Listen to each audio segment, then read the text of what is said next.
Hello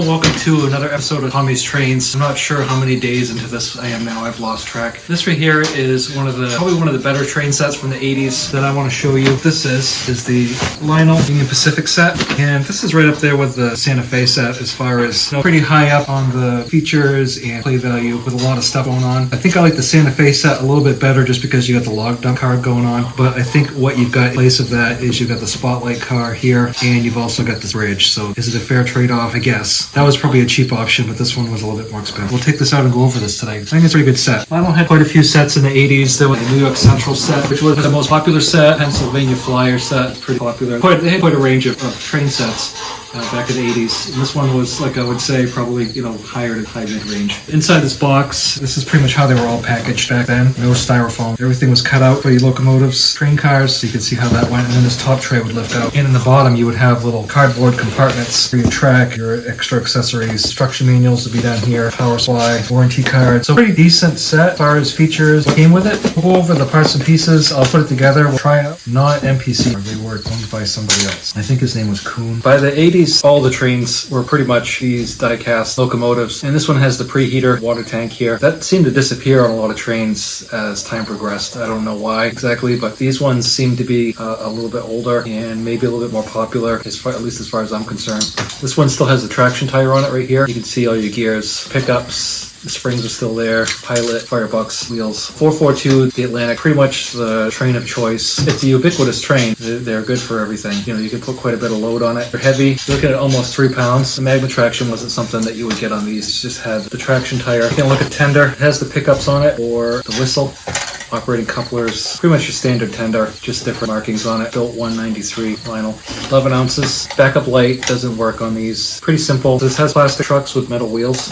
It's pretty substantial in weight. It's going to track pretty well just because of the whistle and everything in there, so not too bad. Tank car looks super plasticky. It does have wire grab rails in the ladder. To me, it looks cheap, and I think they all did pretty much. This right here would look a lot better if you weathered it, I think. Same thing with plastic trucks and metal wheels. There's no screw to hold the trucks on. It's just rivets. So to replace the trucks with metal ones would require you removing the screw, dropping the chassis off, which means unhooking the ladders also, and then you'd have to drill out rivets and replace them with metal truck. Can make these better. These really were pretty much just the cheap run-of-the-mill sets, and for what it would cost you to fix it up and make it a lot better, you could just buy a better car. But these are good for kids to have for their first trains. It's moderately heavy, so I think it'll track pretty well. I don't know that I would put it too close to the cab or too far ahead of a train you're trying to back up. I feel like it has the tendency to derail. So you're only at 7 ounces. Flat car for the trailer train, 193 also. This part right here, this wheel chock, is removable, and unfortunately this is gone on a lot of trains that you find, so to find this still on there is pretty remarkable actually. Something else that usually breaks with these, the fifth wheel, you can see where the trailer would hook into this fifth wheel, and that's a lot of times one of these tabs is busted off, and that's not the case with this one, and it looks in pretty good shape. This whole train's in pretty good shape. It doesn't appear to have a lot of runtime. You can usually look at the wheels on these and you'll see traces of it running on the track if it's got a lot of use, and this does not. Also, these little steps tend to break off, brake wheels tend to break off, and I see that they're both here. What happens is these steps will break off because the only way to put this back in the box is you have to tuck the trucks back around, and so you really have to kind of pry up on everything to get it to go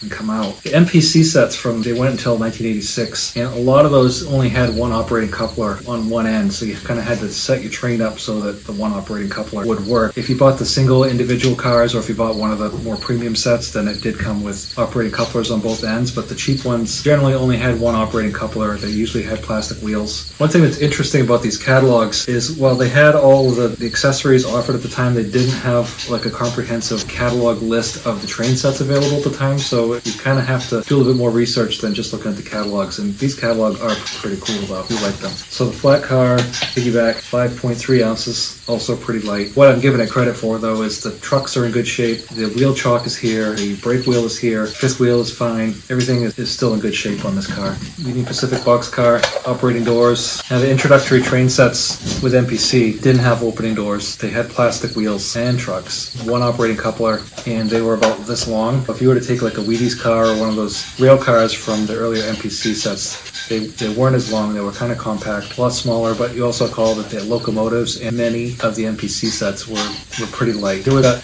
plastic chassis, plastic frame, do have die-cast wheels, plastic trucks, operating couplers both ends. Graphics on this are really good, not scratched up or used in any way. So this also doesn't have a whole lot of runtime on it.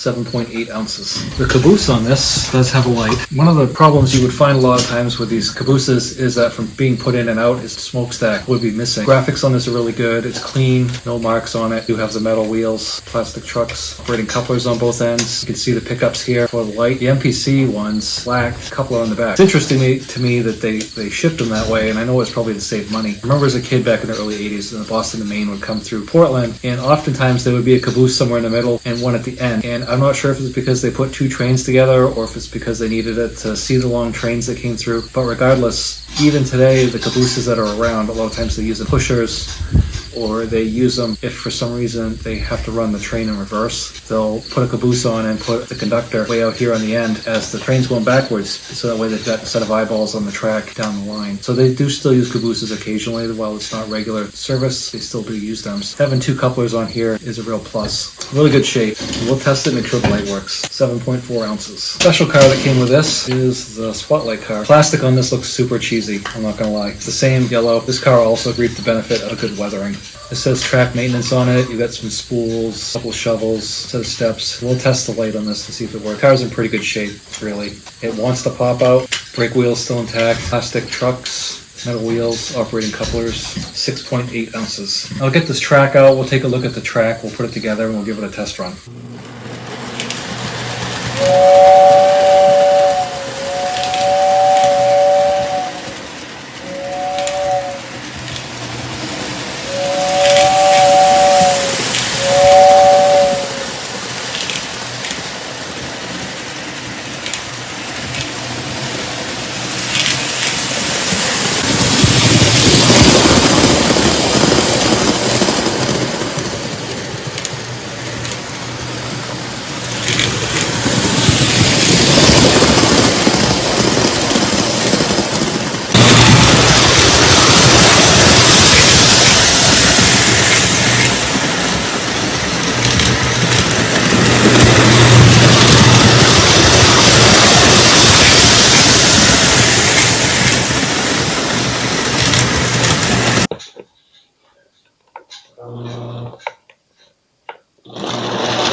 So thanks for watching another episode of Tommy's Trains. I can't wait to see you again next time.